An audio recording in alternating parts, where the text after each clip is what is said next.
Today we're going to be diving deeper into the insurances, what the insurance covers. So I have a list of questions I'll be asking Tara here today about what the insurance really covers, just diving a little bit deeper into that. And then after that, we'll be talking about the government contracting scene. It's 2024 now, so if you guys out there have small businesses, the government is a really good way to increase and scale your company. So that's pretty much it. So we're just going to go right into it. So for the first question concerning the insurances, I have it here. It says, does the insurance cover all medical equipment if the doctor writes a prescription? So pretty much, Tara, if the for those who are listening, if they receive a prescription from their doctor, hmm and let's just say it could be a hospital bed or whatever it is, does the insurance cover it, especially Medicare? well, not well. They do, but they don't. So basically, if it's Medicare, it has to be medically necessary, and um, it has to be medically necessary, and it also has to be depending on what the criteria and the guidelines are. Okay, so basically, even though the doctor writes a prescription for a product, it does not mean it's going to be covered. Okay, so that's pretty much for that question. The second question I have is, does this apply to all insurances? So I know there's a lot of different insurances out there. So we know that Medicare is kind of like this huge umbrella, but then hmm under Medicare, there's all these sub insurances like LA Care, United Healthcare, Anthem Blue Cross. There's all these different sub layers. So can you dive deeper into that? Well, I'll piggyback off of what we had talked about a little bit on yesterday when it comes to the insurances. So when it's Medicare, if it's Medicare traditional, some of those products will be covered if it's medically necessary and if the patient meets the Medicare criteria guidelines. Now, when it comes to some of the Advantage plans or some of the other insurances, a lot of them follow the Medicare guidelines and criteria. However, if you have an Advantage plan, it's best for you to call that Advantage plan insurance to verify what they'll cover. They do sometimes cover things that the traditional Medicare may not cover. Again, you definitely want to call them and speak with a specialist to make sure. Okay, so that's really good. And then the third question, a lot of times, like, at CFS, I get a lot of customers, they come in and they have these hmm prescriptions. And, a lot of times they have preferences, what they want to be covered. It hmm can be a higher end item, for example, like the MedMiser bed. It's a Mm, higher yeah. end hospital bed. So for customers hmm who come in, they say, oh yeah, the doctor gave me a prescription for this hospital bed, but I just don't want a basic hospital bed. I want something that's more higher end, so it'll be, they'll feel better in it. It'll have more features, so it'll be convenient for them. Does the insurance cover higher end items off top? Well, okay, so for a regular semi-electric bed, that answer is yes. But again, it goes back to medical necessity if the patient meets the criteria, okay? And then you have what's called your full electric hospital bed. And of course, that is a little bit more extensive on the coverage if you meet the criteria. When it comes to a MedMiser bed, those beds are very high tech. They're customized mostly for the patient. And so I would Medicare doesn't cover them, but we have had clients that have gotten those through veterans. So if you are a veteran and you're looking to get a type of bed such as a MedMiser, you may qualify. And if you have Medicare, no. But if you have, or if you are a veteran, it could possibly cover based on the criteria. And with that, you definitely want to make sure you reach out to a distributor for MedMiser, one of those high end beds, to make sure that you're talking to someone, a professional, they can tell you what the guidelines are. They can put you in contact with that manufacturer slash supplier so that you can find out what's required and what's not. And they can, a lot of times, they'll do a virtual Zoom call with you and the family to go over all the features and all of that. And so that's something we do as well. So, yes, sometimes I'll say that sometimes.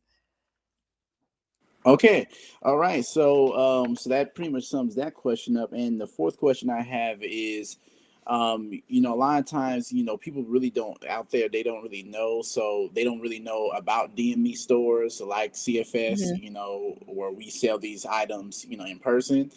Um, should a if the doctor just tells the customer, oh, here's this prescription for this wheelchair, whatever, Mhm. should they just go online and order the item without going to a DME store, so that like DME stores can ask them a question, or should they just go online because it's just a basic item and it's just pretty much across the board? I would say no, and the reason for that is too. Now we've had several patients, well, of course, quite a few patients who may have who get a prescription, and the doctor they'll say, "Oh, the doctor told me to just go. I can just order it online." Well, unfortunately, what happens is that when patients have ordered it online, so we'll just say an example, a shower chair. So patient they get a prescription for a shower chair, and they just go online, they order the shower chair. Now, when I say go online, if you're going online to order a shower chair and you're not talking to anyone before ordering it, it could be challenging because first of all, there's a weight capacity that goes into that. You want to make sure you're going to get the one appropriate for the patient for safety purposes. They come with arms, without arms. Is it going to fit in your tub or your shower? Those are things that you can ask a professional. You can't ask those type of questions a lot of times just ordering online, unless that person who you're getting it from or that company you're getting it from has someone professionally on, available that you can talk to and ask those questions. So those are the things that I would say that when it comes to medical equipment, unless it's some disposable items, bandages, some things like that. When it comes to the hard items, durable medical equipment, I would say to definitely reach out to someone in your local area, a supplier.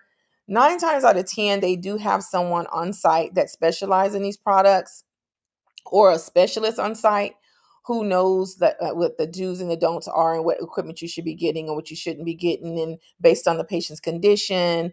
There's a lot of different things that goes involved. It's just not going online and just ordering a product, and we've seen quite a bit of that where people just go online, they order these products, they end up having to send it back because it didn't work out for them.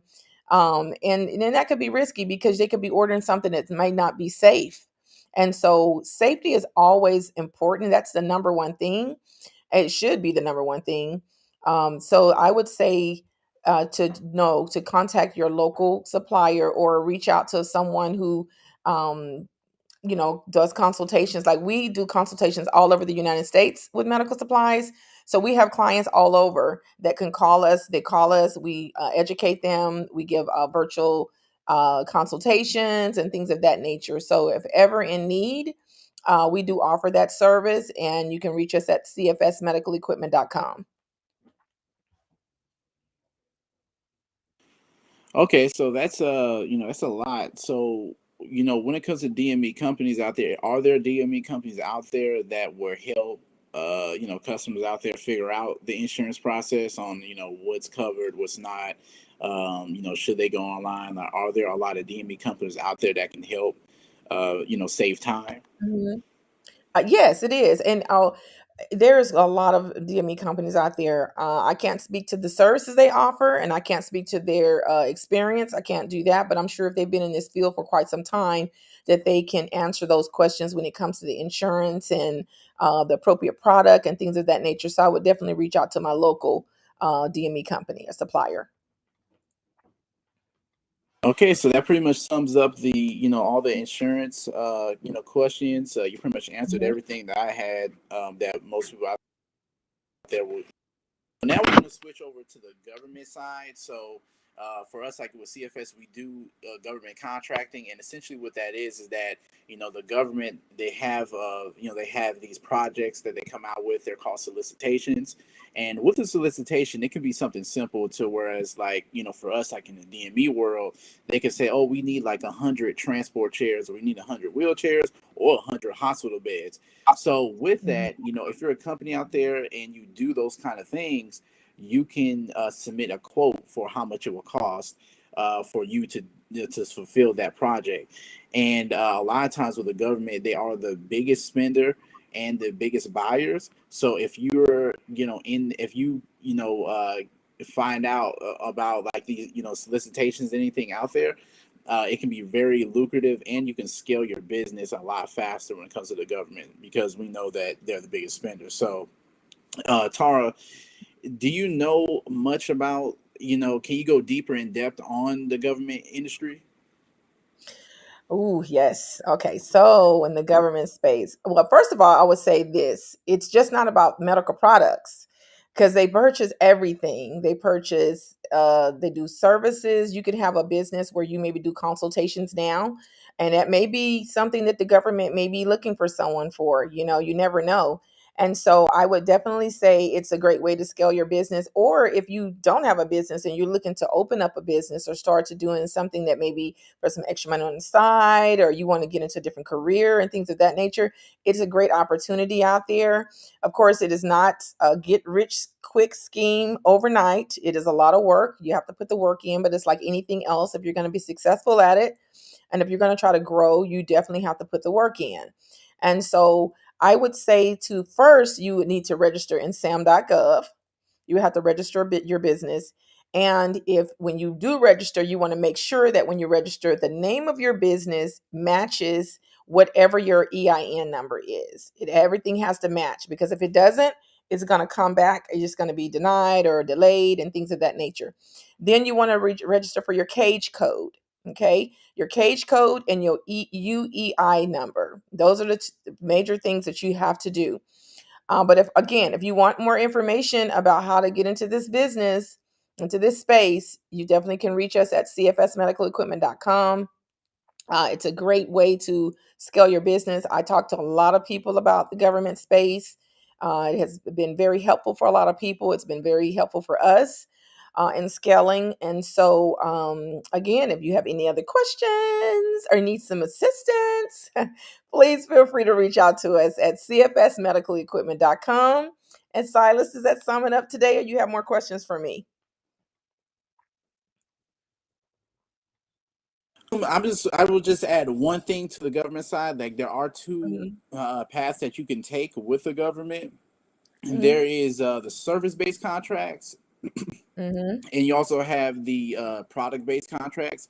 So Hmm. and also there's a thing called where you're a consultant, and a consultant is basically like you play the middleman between the government agencies and these companies out there that can actually provide the services that the agencies are looking for. So those are really the three top things for us with CFS. We do the product based, and we're just now getting to the service based contracts. Service based contracts are where the government, the agencies, they have this, they need like basically workers. So you pretty much have a staff of people. You can probably have a staff of 5 people, 10, or all the way up to 100. And you basically source the staffing to these government agencies to work for a period of time. So those are very lucrative. And also product contracts.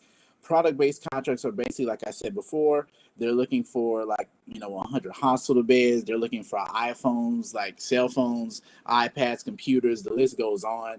They even ask for things such as like they'll ask for everything, even down to dirt outside. Like, well, we need 100 bags of dirt for whatever reason, right? And as long as you can provide that to them, then you can scale your business very fast. So those are the different avenues that you can take. One thing I like about the government industry is that the sky is really the limit. There isn't like this small finite number of contracts or solicitations that only come out. There's millions of contracts out there every single day. So anybody can go out there and win a contract pretty much, as long as you're registered in sam.gov, as long as you have things ready to where like you can demonstrate that you can provide these products, you can provide the products and services, no matter what happens, then you increase your chances of winning a contract. And I'll also say as well is that when it comes to bidding, a lot of people out there think bidding is like this car auction where, oh, there's 100 people submitting bids and all that kind of stuff.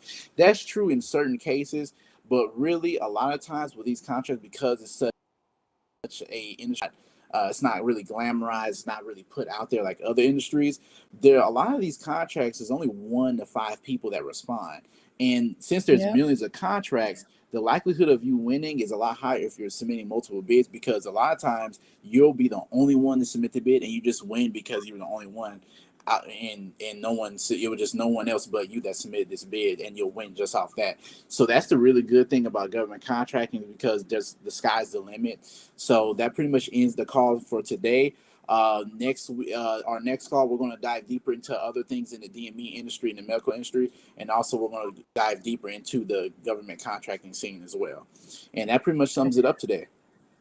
Silas, I just wanted to say one thing really quick too. When we talk about government, also, It's federal, it's state, it's local, and county, and city, and all of that. So there's thousands. It's not just for the federal alone. It's over 2 million, right? But for when it comes to the state and the county, there's all kind of opportunities out there. So definitely, you can reach out to your state and see what's out there. They have what's called PTAC, for each state, that's able to assist you. So a lot of these services are free. Sometimes you do need someone to kind of guide you, kind of just get you that to that point. But some of those services, or most of them, are free. It's just knowing where to go and where to navigate. So I just wanted to throw that in there, because sometimes when we say federal, when we say government, people just automatically assume you're talking about federal. But it's federal, state, county, municipalities. I mean, the list is endless. And so definitely a great opportunity to scale your business, and even down to bakeries. You'll be surprised. They have parties, all that stuff. So anyways, if you need any more additional information, please reach us at cfsmedical.equipment.com, CFS Solutions. We'll be happy to assist. Have a good weekend. Bye.